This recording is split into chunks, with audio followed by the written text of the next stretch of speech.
Haya pues en vosotros, dice el apóstol Pablo, este sentir que hubo también en Cristo Jesús, el cual siendo en forma de Dios, no estimó el ser igual a Dios como cosa que aferrarse, sino que se despojó a sí mismo, tomando forma de siervo, hecho semejante a los hombres, y estando en la condición de hombre, se humilló a sí mismo, haciéndose obediente hasta la muerte, y muerte de cruz.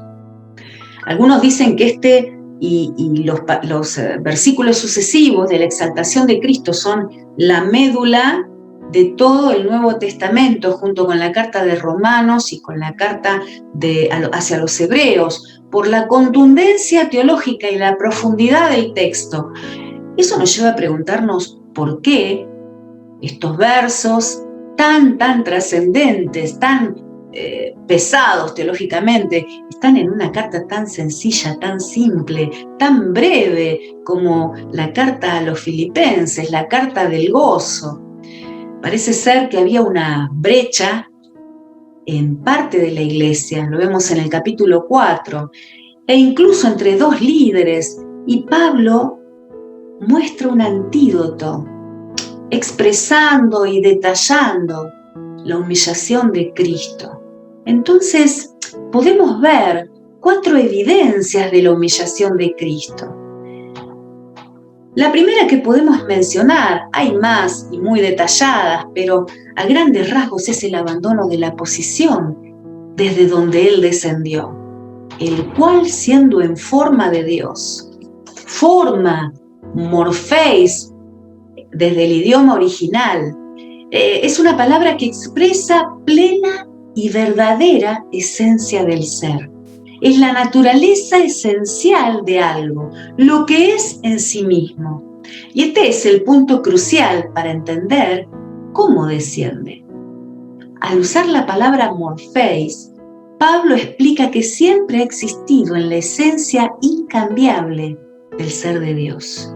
Y este Cristo no estimó el ser igual a Dios como cosa a que aferrarse, no cambió su condición y no dejó de ser Dios. Y acá Pablo enfatiza la esencia del cristianismo.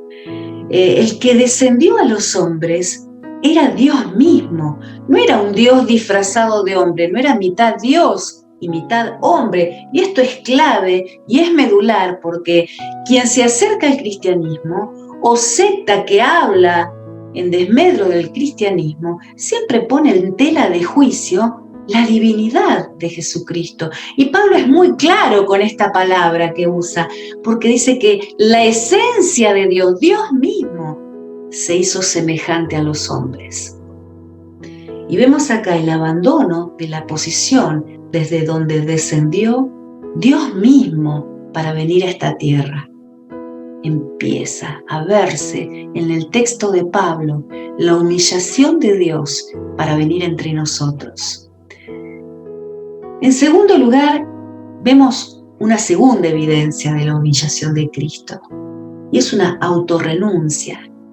Él renunció a cosas que eran de Él, por derecho universal, propio. Se despojó a sí mismo, se vació. El término que usa el apóstol es kenosis, el vaciamiento. ¿El vaciamiento de qué? Es un término que en los primeros siglos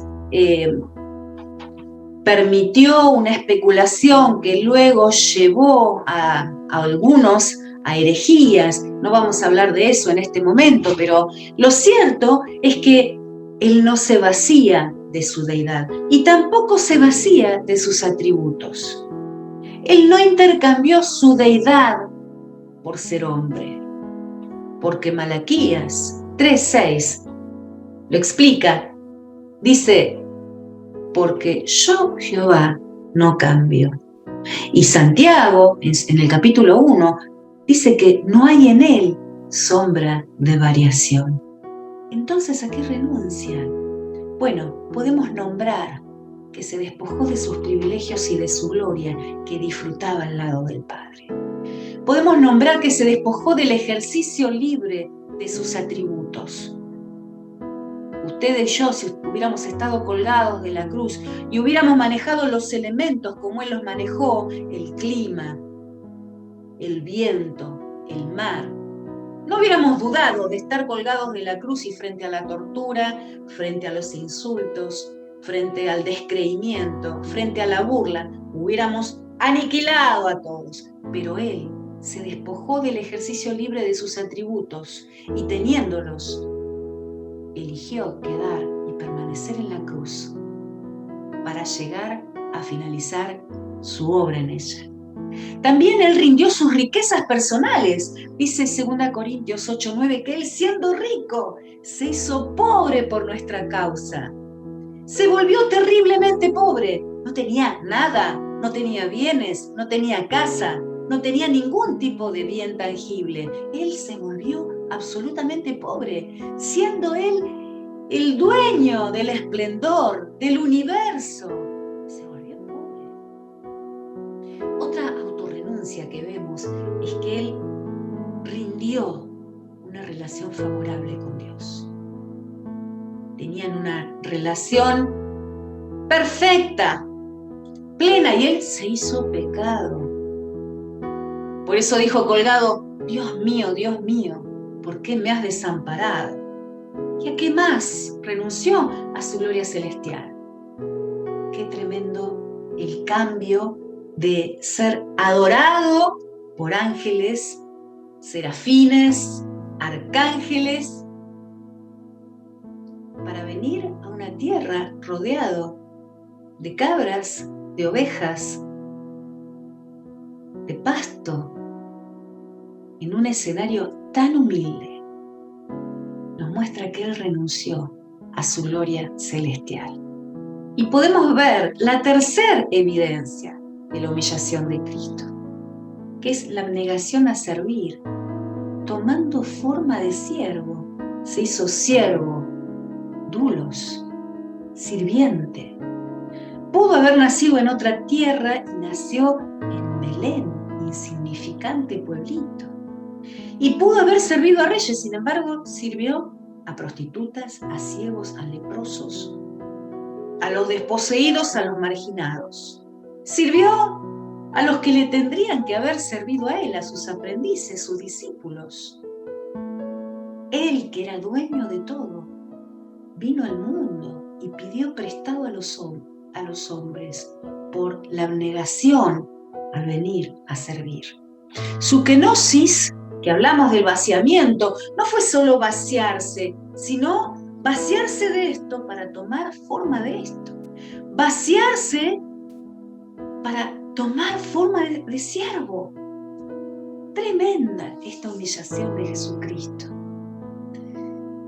Y en cuarto lugar, vemos una evidencia de la humillación de Cristo en una suerte de paradojas de lo absurdo que es para nosotros el sacrificio de Jesús a la luz de nuestro entendimiento. ¿Y por qué paradojas? Porque cuando lo pensamos decimos: ¿cómo el Señor de los señores, convertido en siervo?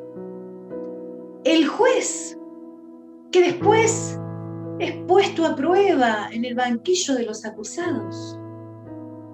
El rey vestido de gloria, desnudado de sus posesiones. El Dios dador, creador de la vida, entregando la vida, su vida, por el hombre.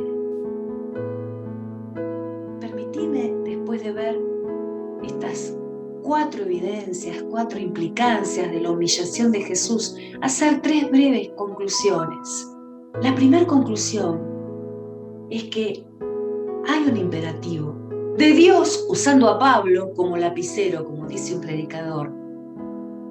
Haya pues en vosotros este mismo sentir que hubo en Cristo Jesús. Los chicos dirían: no a debate, es una orden. Pero además que este vocablo está en un imperativo, está en un presente continuo. Quiere decir que esta orden es constante, es un estilo de vida. Y como iglesia de Cristo, si todos hubiéramos acatado esta orden y por amor al Padre hubiéramos en cada segundo y cada minuto de nuestra vida, haberlo hecho estilo de vida. ¿Cuántas tristezas como Iglesia de Cristo nos hubiéramos ahorrado? La segunda conclusión, permíteme compartírtela, es una pregunta que nos invita a reflexionar. Y después de ver la humillación de Cristo, después de ver desde esa infinitud de gloria descender como descendió para tomar forma de hombre y más aún de siervo, ¿de veras dudamos de que si por gran amor a nosotros hizo todo eso, hay algo que necesitemos que Él no va a estar atento?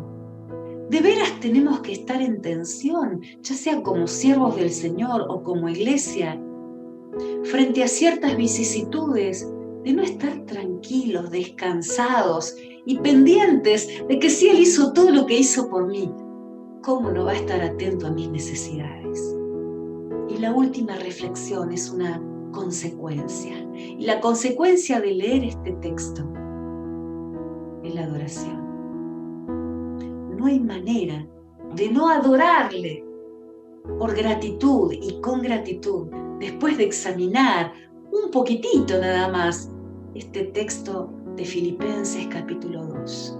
No hay manera de adorarle cuando lo complementamos con los versículos siguientes de la exaltación de Cristo.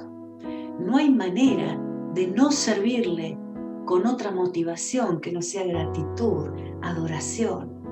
Y que hoy, al reflexionar sobre este texto bíblico, sintamos la voz de Dios dándonos tranquilidad, permitiéndonos descansar y también invitándonos a adorarle con nuestro estilo de vida, con nuestro servicio, con nuestro ministerio a Él. Él se humilló hasta lo sumo por amor a vos y a mí. Tengamos paz, que está pendiente de nosotros. Adorémosle y sirvámosle con la motivación de adorarle. Dios nos bendice. Vaya si nos ha bendecido en la cruz, según Efesios capítulo 1. Creemos en eso.